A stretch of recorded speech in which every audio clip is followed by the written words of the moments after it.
Welcome back to the Lydia McGrew channel. Last time I talked about what I called obvious and unobvious miracles. And to clarify, I would also include under the unobvious heading acts of God that are not properly considered to be miracles, where he's working entirely by what are called secondary causes. So, for example, a doctor prescribes a medicine.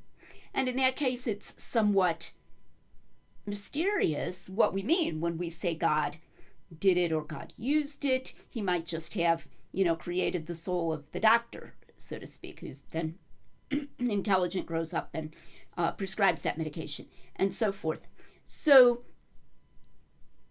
obvious miracles, though, are things that not only are miracles, but they are obviously miracles. That is to say, you can tell that something supernatural has happened and has occurred, that something has intervened, that it's not just the ongoing activity of natural causes. What I want to do today is take this in a slightly different direction and to talk about what I would consider to be a dogmatic preference for God to act in unobvious ways. Now, you might think of this automatically as a kind of dogmatic cessationism. In theology, cessationists hold that spiritual gifts, such as gifts of healing, ended with the close of the canon of Scripture.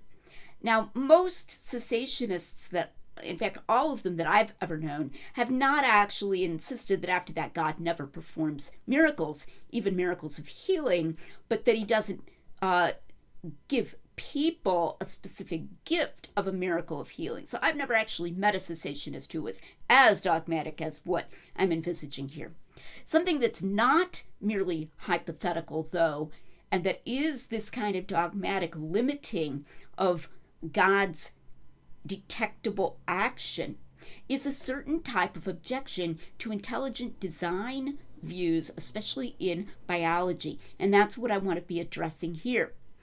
Now, I want to say right away, no one else who advocates biological design arguments should be blamed for what I'm saying right here. Very often, advocates of biological design arguments have emphasized that they are not advocating divine intervention. I think that's a mistake. I think they should just say, yeah, maybe it was divine intervention. Could have been. And if it looked like it came from some agent, more than natural, then, yeah, very plausibly it could have been divine intervention. And there's no empirical reason to push off the activity of that divine agent to the Big Bang, some kind of ultimate, pool bank shot way back at the Big Bang, so that, God forbid, God didn't have to intervene at any time past that. That's certainly not scientifically required. If a car appears in my driveway at 10 o'clock in the evening, I am justified in assuming that someone brought the car there at 10 o'clock in the evening, not that someone set up a robot car that drove itself there to show up at 10 o'clock in the evening. So prima facie, if some biological entity shows up at a certain point in time and looks like it was intelligently designed, then looks like that's when the intelligent designer was acting, and it's only a metaphysical preference that would cause us to try to avoid the concept or the activity of intervention there. So I don't. I just say, yes, intervention. I mean, in a sense, when I pick up this glass of water, I'm intervening. That is to say, the glass of water isn't just coming to me by the process of physical natural law. And all the more so if we're talking about God's actions. But don't blame anybody else for that. That's what I'm saying. Okay, now I've included in the show notes today a link to an article from some time ago in the journal First Things. First Things had a number of anti-ID articles during that time period, and also a couple of articles, I believe, by Michael Behe as well, but the larger number were anti-ID. This is by a professor named Meredith, and it's pretty typical of this type of objection. Meredith even claims that if you accept biological design, you're an occasionalist, like you don't believe in real secondary causes at all. And I'm sorry, bad tone alert, but that's nonsense. There's a tremendous amount of space between denying the reality of secondary causes and adapting Professor Meredith's specific limits as to when God is allowed to work in the world. And his specific limits, which are very common in especially Christian opponents of intelligent design, are that God works in the world only in a religious context, only, and sometimes the phrase will be used, salvation history. Only in salvation history does God work, and he doesn't work outside of that. He doesn't intervene, doesn't perform miracles outside of salvation history. So it's very, very specific. Okay, and the problem with this, well, there are many problems with it, but one of them is that it actually creates an epistemological roadblock to recognizing salvation history. It's kind of a regress problem. So let me give you an example. Imagine Moses, he's out in the desert. God hasn't done any great work among his people at that time for hundreds of years. And Moses doesn't know that he's going to be used as a deliverer of his people from slavery in Egypt. And he sees a bush burning that isn't being consumed, or so it appears to him, and he hears a voice coming out of the bush.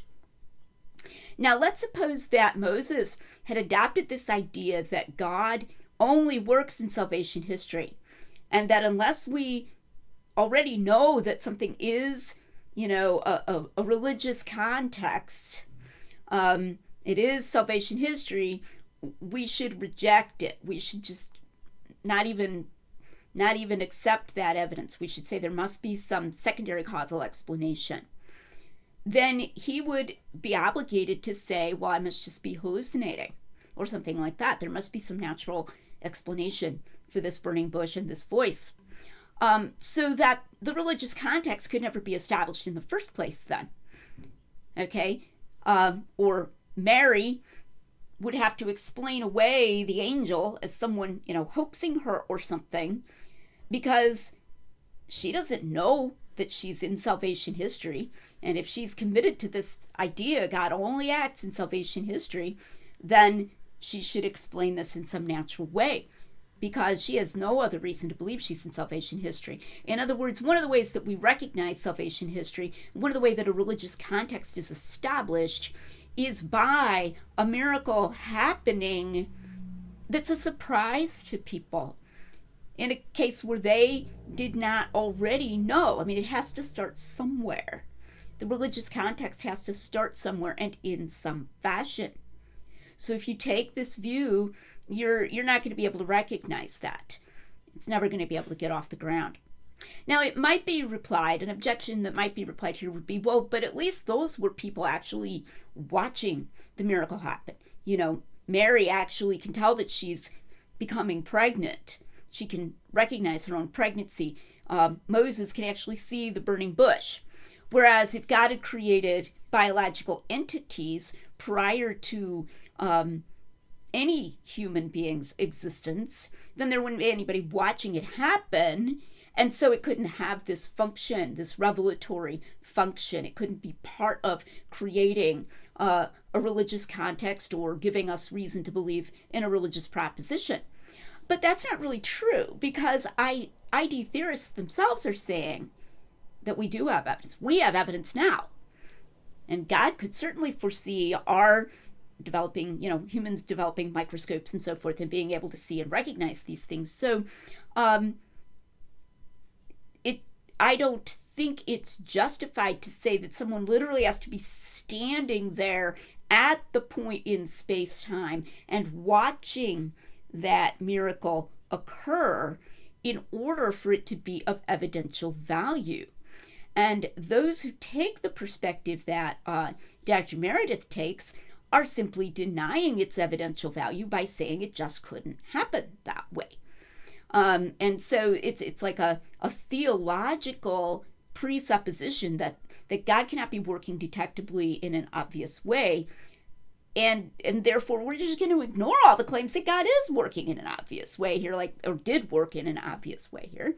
because, we're committed to the idea that he couldn't, because working in biology is not working in this particular point or type or window of space-time where we've declared God works, and God works only in those windows. So that's it.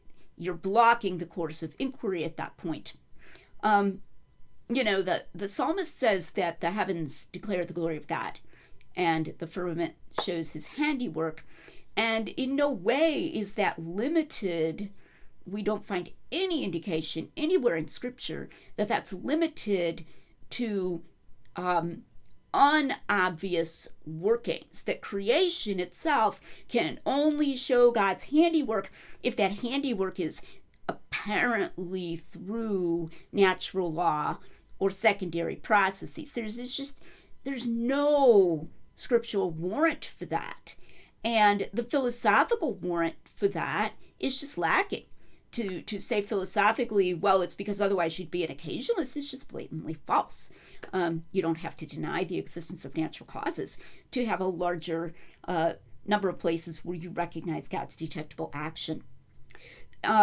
There's also an argument there that we would be unable to answer the problem of evil. I'm not going to take the time here to go into discussing that argument, but I will just say briefly that I don't think that a person who takes this kind of dogmatic, God only heals during salvation history is in any better place to answer the problem of evil than a person who believes that Jesus healed people when he was here on this earth. If you're talking to an unbeliever and he's upset that God didn't prevent the Holocaust, or that God didn't prevent this child from dying, saying to him, my view is that God only heals during times of salvation history, or God only does miracles during times of salvation history, and, those people were just unlucky enough to fall outside of that, you're going to be scoffed at just as much